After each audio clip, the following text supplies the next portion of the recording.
Amis de la biodiversité et du loup, bonjour. Notre chronique sera intitulée « Il voit des loups partout ». Vous avez dû le remarquer, depuis quelque temps, les médias sont remplis de faits d'actualité dans lesquels il est question de rencontres entre l'humain et le loup. Alors que pendant des siècles, pour ne pas dire des milliers d'années, Canis lupus s'est tenu éloigné de l'être humain, subitement, depuis quelques semaines, celui-ci, en tout cas en France, semble s'être rapproché de l'homme. Pour donner un vernis scientifique à ces rencontres du troisième type, le CIRPAM, Centre d'études et de réalisation pastorale des Alpes-Maritimes, et l'INRA, l'Institut national de recherche agronomique, ont publié un rapport en janvier de cette année intitulé de façon mystérieuse « Quand les loups franchissent la lisière ». Il faut savoir, entre parenthèses, que l'INRA fait partie du CIRPAM et que l'INRA aussi et l'Institut ont été inventés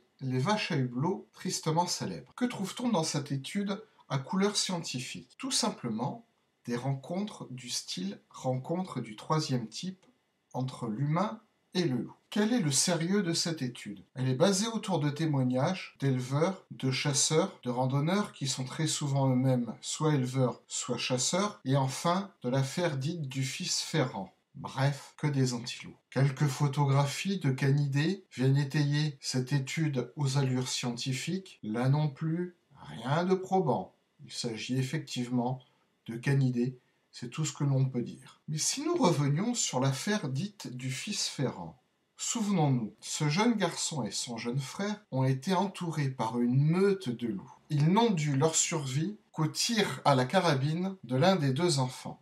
Précision, le tireur était équipé de béquilles et d'une lampe torche.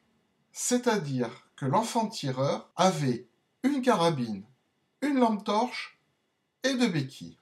On peut se demander comment le tir a pu être effectué. Enfin, rappelons que les meutes de loups en France sont composées de 3 à 5 canidés en moyenne et que Canis lupus italicus, le loup que l'on trouve en France, a la taille d'un labrador. Bref, comme vous l'aurez compris, rien de très sérieux dans cette étude. Bien évidemment, certains médias, dont certains sont des spécialistes de la désinformation dès qu'il s'agit du loup, se sont emparés de ces affaires dites de rencontres du troisième type. Néanmoins, attention à ce que ces affaires de pseudo-rencontres avec des loups ne soient pas l'arbre qui cache la forêt.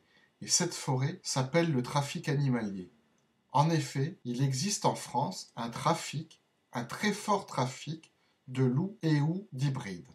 Et ça, le gouvernement et les différents services gouvernementaux sont au courant de cette situation. Pour conclure, nous pouvons dire qu'il s'agit tout simplement de buzz fait à bon compte sur le dos de notre ami Canis lupus italicus. Je réinvite et j'insiste lourdement tous les amis du loup à cesser, à ne plus relayer ce genre d'articles qui font une publicité qui nuit à la cause de notre ami le loup.